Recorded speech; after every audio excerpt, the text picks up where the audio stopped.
날마다 행복한 묵상 2023년 첫 번째 주 우리는 만나 모임의 중요성에 대해서 오늘 함께 말씀을 나누겠습니다. 인격의 교제입니다. 하나님 말씀은 마가복음 3장 14절과 15절입니다. 이에 12를 세우셨으니 이는 자기와 함께 있게 하시고 또 보내사 전도도 하며 귀신을 내어쫓는 권세도 있게 하려 하심이니라. 사도행전 2장 46절입니다. 날마다 마음을 같이하여 성전에 모이기를 힘쓰고 집에서 떡을 떼며 기쁨과 순전한 마음으로 음식을 먹고입니다. 자, 묵상 질문 1번입니다. 예수님께서는 왜 제자들을 12명 세우셨을 것 같습니까?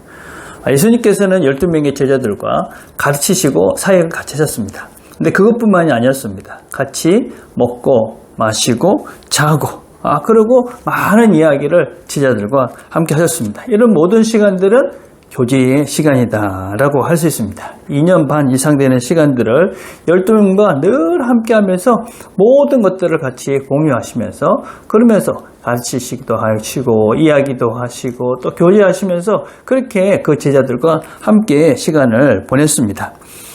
예수님께서 많은 사람들을 가르치시고 그렇게 하는 것이 능력이 없어서 그랬을 것 같지는 않습니다.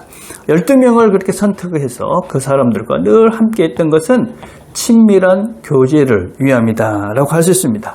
더 깊은 관계 그리고 시간이 주어진 시간들 속에서 사실은 더 깊은 관계를 갖기 위해서는 많은 시간을 보내는 것밖에 없는 것이죠. 많은 대화를 하고 많은 사람과 주어진 시간에 깊은 교제를 만들 수는 없는 것입니다. 그래서 예수님께서 12명의 사람들을 선택하셔서 그들과 늘 함께하면서 깊은 관계를 만들어 가신 것이다 라고 할 수가 있는 것입니다. 그래서 우리에게 필요한 것은 깊은 관계지 넓은 아주 낮은 그런 관계들이다 라고는 할 수가 없는 것입니다. 그래서 예수님께서는 그 제자들과 12명의 제자들과 늘 함께하면서 깊은 교제 가운데 인격적인 그런 교제들을 누리면서 그래서 그들과 늘 함께하시면서 그들에게 자신의 인격을 닮아갈 수 있는 자신의 인격을 보고 함께할 수 있는 인격적 교제의 시간을 가지기 위해서 12명만 예수님께서 하나님이신 그분께서 12명만 선택해서 그들과 함께 시간을 보내셨다라고 할 수가 있습니다.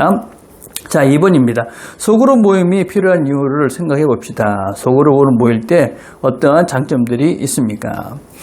소그룹으로 우리가 반드시 모여야 되는 가장 큰 첫 번째 이유는 인격적 모임이다 라고 할 수가 있습니다.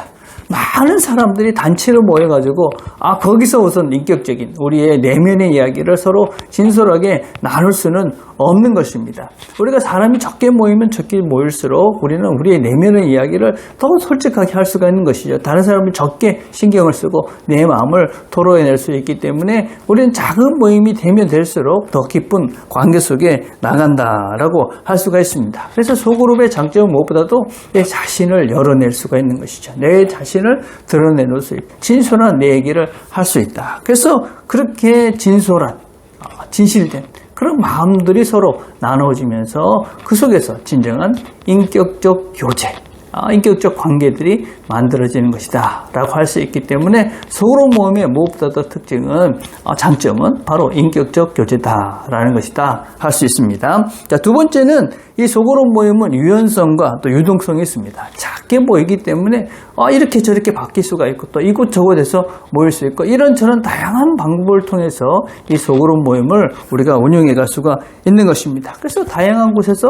다양한 시간과 또 다양한 모습으로 우리가 이 소그룹 모임을 해볼 수가 있는 것이죠. 그래서 우리는 이 소그룹 모임이 어떤 모임의 유동성이나 또 어떤 면에서는 또 유연성 또 다양성 이런 것들을 추구해가면서 창조적인 모임을 해갈 수 있기 때문에 우리는 소그룹 모임이 대단히 유용하다라고 할 수가 있습니다. 또 세 번째는 무엇보다도 이 소그룹 모임은 평신도 리더십에서 대단히 중요합니다. 일반적인 교회에서는 평신도들이 그냥 성도들을 방문하고 신방하고 아니면은 그냥 무슨 일반적인 그런 청소하고 뭐 식당을 봉사하고 안내하고 이런 일들을 하셨습니다. 물론 그것도 중요한 일입니다. 근데 정말 우리 성도들이 해야 될, 그 리더들이 해야 될 일들은 사람을 돌보는 것이고 사람을 양육하는 것이고 사람을 키워내는 것이라고 할 수가 있습니다. 그것은 단순하게 목사만 하는 일은 아닌 것입니다. 이 모든 것들이 누가 해야 되느냐? 우리 성도들 모두가 해야 되는 일이다 라고 할 수 있습니다. 그래서 이 소그룹 모임이 다양하게 많아지면 많아질수록 리더가 세워지는 것이고, 그 리더들은 바로 사람을 세우는, 사람을 키워가는, 또 사람에게 하나님의 말씀을 나누는, 그래서 함께 성장해 갈 수 있는 구조를 만들 수가 있는 것이죠. 그래서 우리는 이 소그룹 모임을 통해서 정말 하나님께서 기대하시는 제자가 제자를 낳는, 온 땅에 가서 제자를 삼는 그 일을 할 수 있는 실제가 된다. 그래서 이 소그룹 모임은 대단히 중요하다라고 할 수가 있습니다. 자, 세 번째입니다. 교회 공동체와 소그룹과의 관계를 생각해 봅시다. 우리는 교회라는 것은 큰 모임이 있습니다. 그건 이제 예배죠. 전체가 다 모이는 큰 모임이 있고, 또 작은 모임이 있습니다.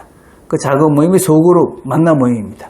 이 작은 모임들이 모여서 다시 큰 모임이 되는 것이다 라고 할 수가 있습니다.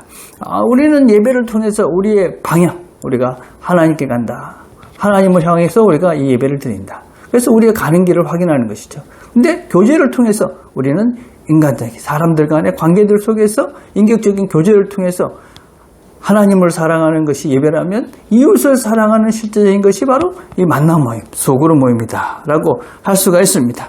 그래서 이 두 모임이 균형이 있어야 됩니다. 교회에는 큰 모임, 예배가 정말 중요하잖아요. 우리 방향을 제대로 바꾸고 가는 것이 대단히 중요하니까 예배를 잘 드려야 됩니다. 근데 그것을 끝나는 것이 아니라 우리가 그것을 실제 삶 속에서 적응하며 함께 살아가기 위해서 소그룹 모임을 통해서 사람을 사랑하고, 또 이 땅에서 우리가 서로 겪는 실제적인 문제들을 같이 나누면서 함께 배워가며 함께 성장하며 함께 해결해가는 그런 시간을 갖는 것이 바로 우리 소그룹 모임이다 라고 할 수가 있습니다. 그래서 우리는 이 예배와 작은 모임을 통해서, 만남 모임을 통해서 하나님을 더 깊이 알아가고, 또 하나님께 바로 가는 것들을 확인하면서 함께 성장하는 것이 바로 이 예배와 우리 만남 모임의 그런 균형이다 라고 할 수 있습니다. 그래서 우리가 새해에는 이런 두 모임의 균형을 잘 이루면서 우리 교회가 하루하루 날마다 더 건강해져가는 그런 교회가 되기를 간절히 바라겠습니다. 우리가 함께 드릴 기도는 만남 모임을 통해 진정한 성도의 교제가 잘 이루어질 수 있도록 기도했으면 좋겠습니다. 기도하겠습니다.